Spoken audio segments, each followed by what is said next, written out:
Bien, chicos, en esta tercera parte del video, bueno, vamos a recopilar aquí algunos conceptos importantes del tema de trabajo y energía. En este caso se relaciona o se basa el concepto de fuerza, donde valoramos en la fórmula de trabajo. Vamos a ver por acá, ¿dónde está la fórmula de trabajo?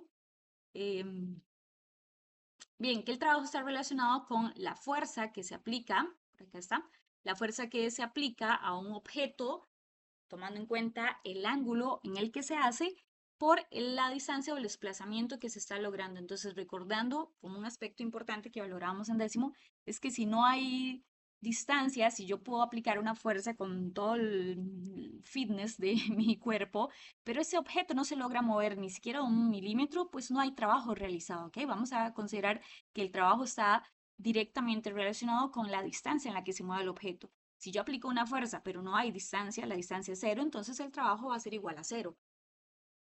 Y bueno, aquí están los conceptitos de las fuerzas conservativas y disipativas que estudiamos bastante, de verdad que sí. En este caso, las conservativas, que sería lo opuesto a no conservativas, ¿verdad? O a disipativas. ¿Qué es lo que disipaban? Bueno, pues en ese caso lo que disipan o no logran conservar es energía, usualmente en forma de calor, que lo vemos mucho con el ejemplo de la fricción, ¿ok? Creo que es uno de los ejemplos más característicos. Cuando hay fricción, por ende hay una disipación en forma de calor, y sería una fuerza pues justamente disipativa o no conservativa. Mientras que las fuerzas conservativas vamos a tener que si regresan al mismo punto, un aspecto importante aquí es verificar si el trabajo total es cero, ¿ok? Entonces sería una fuerza de tipo conservativa o no disipativa, ¿ok? Entonces ahí lo que tienen que verificar es como que no se les confunda. Ahora, conservativa es lo contrario a disipativa. ¿Qué es lo que disipan? Bueno, energía en forma de calor. ¿Y qué es lo que conservan las conservativas o las no disipativas? Bueno, pues justamente conservan esa energía al mover el objeto de un punto A hasta un punto B sin que haya esa pérdida de energía. ¿Ok? ¿Por qué? Porque regresó hasta su mismo punto, por ende no está ejerciendo un trabajo como tal. ¿Ok? El trabajo es cero. Luego teníamos por aquí el concepto de potencia, no lo he solido ver estos ítems, pero bueno, por ahí para recordarlo, la potencia hace referencia a qué tan rápido realiza un trabajo. Recordemos que la potencia está medida en watts, ¿ok? Y esta W, que significa trabajo, se mide en julios, y la T, bueno, pues significaba tiempo, ¿verdad? Entonces va a ser inversamente proporcional la potencia al tiempo. Entre más potente sea un objeto, como una máquina o un motor, por ejemplo, menos tiempo debería llevarle realizar o ejecutar ese trabajo. Entre más tiempo le lleve a ejecutar ese trabajo, quiere decir que la máquina va a ser menos potente. Por eso van a ser inversamente proporcionales.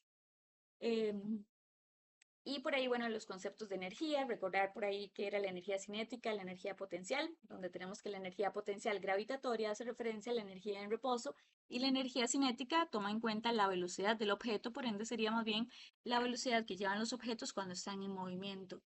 Y bueno, recuerda por ahí que la energía mecánica es la suma de esas dos energías. Luego, bueno, esta parte del teorema no. Llegamos a la parte hidrostática. Entonces vamos a ver aquí el ítem. Dice así, ¿cuál sería una respuesta correcta a a la pregunta planteada por la profesora? Bueno, nos dicen acá en el textito. En un colegio, la profesora explica a sus estudiantes los principios de la hidrostática. Durante la explicación les plantea la pregunta, ¿cómo es que logran flotar los grandes barcos? Los estudiantes realizan una pequeña visita al embarcadero cerca de su colegio para observar, toman nota y así poder redactar una posible respuesta a la pregunta. Entonces, nos plantean tres opciones de pregunta. Dice la primera opción, ¿será que la fuerza de empuje experimentada por el barco para que flote se debe a que el peso del barco siempre es mayor? En la opción B nos dicen, cuando un barco flota en el agua, experimenta una fuerza de empuje hacia arriba igual al peso del agua desplazada por el barco. Aquí vamos recordando que estamos hablando del principio de Arquímedes, donde nos recordamos el principio de flotación de los objetos, ¿verdad? Que estaba relacionado con qué tan denso era el objeto que estaba sumergido parcialmente o completamente en el agua. Y por último, la flotación se debe a la fuerza de empuje que experimenta un barco sumergido en el agua que es proporcional a la masa del barco. Entonces, en este caso, vamos a tener que La respuesta correcta, en efecto, es la opción B. Cuando dicen que cuando un barco flota en el agua, experimenta una fuerza de empuje hacia arriba igual. Siempre vamos a tener que la fuerza con la que el agua que es desplazada por el objeto, va a ser igual al peso del agua que está intentando regresar a ese sitio. Por lo tanto, va a hacer que el objeto flote. En el caso de que haya, vamos a ver en la opción A, la fuerza de empuje experimentada por el barco para que flote se debe a que el peso del barco siempre es mayor. Al contrario, recordamos que si el objeto es más pesado que la densidad del agua, entonces se va a terminar hundiendo. Y por último, dice que la flotación se debe a la fuerza de empuje que experimenta un barco sumergido en el agua que es proporcional a la masa del barco. Y bueno, vamos a tener que la masa y la densidad son las que van a verificar si el objeto al final se va a hundir o no, ¿verdad? Al final la densidad del objeto es el que va a verificar si el objeto al final se hunde o flota por completo, ¿verdad? Que podría ser una opción en la que esté completamente arriba y no logre desplazar prácticamente nada de agua porque sea muy poco denso, menos denso.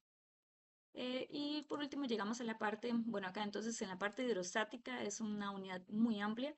eh, Casi siempre, vamos a ver, casi siempre toman en cuenta algunos de los principios, entonces pueden darle ahí una leída.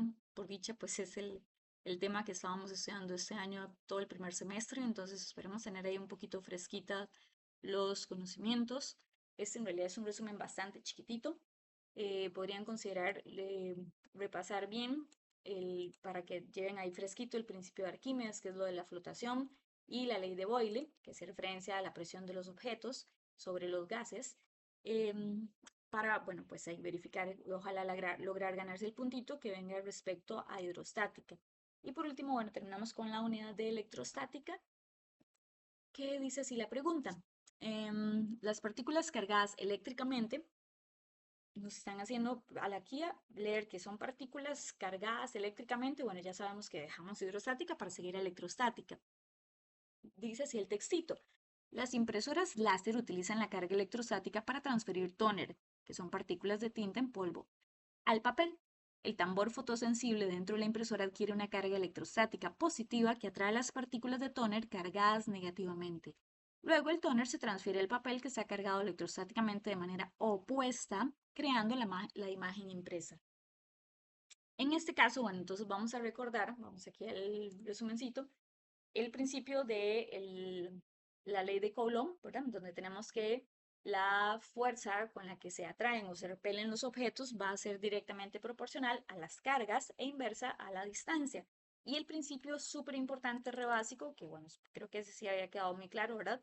En donde teníamos que las cargas que son del mismo signo, por ejemplo, en este caso los electrones que tienen carga negativa o los protones que tienen carga positiva, si yo coloco un electrón frente a otro electrón o un protón frente a otro protón, ¿qué va a pasar? Vamos a tener una fuerza de repulsión. Recordar ahí ese principio básico que las cargas iguales se repelen y que por ende, más bien las cargas del mismo signo, perdón, en este caso electrón con electrón, carga negativa con carga negativa, protón y protón, vamos a tener otras cargas positivas, ambas iguales, entonces va a haber una fuerza de repulsión.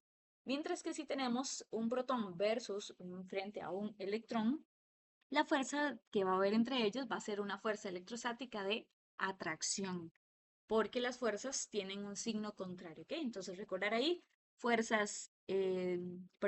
cargas del mismo signo se van a repeler y cargas de signo contrario se van a atraer. Pues nos mencioné en el ejercicio que tienen una carga negativamente, una de ellas está cargada negativamente y la otra está cargada de forma opuesta. Entonces, bueno, pues ya ahí con esa palabra clave podemos saber que nos indican en la opción A que se atraen cuando tienen cargas de signos opuestos. ¿Por qué la opción B y la opción C no podrían ser respuestas? Bueno, dice la opción B, se repelen cuando tienen cargas de signos opuestos. Esa sería una opción para alguien que se le enrede, así que tienen que llevar muy clarita esa parte, ¿verdad? Porque si se les chispea ahí, pues van a tener una opción, solamente que no la correcta.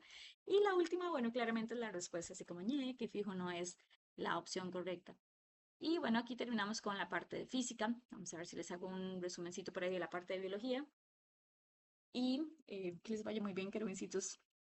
Hasta luego.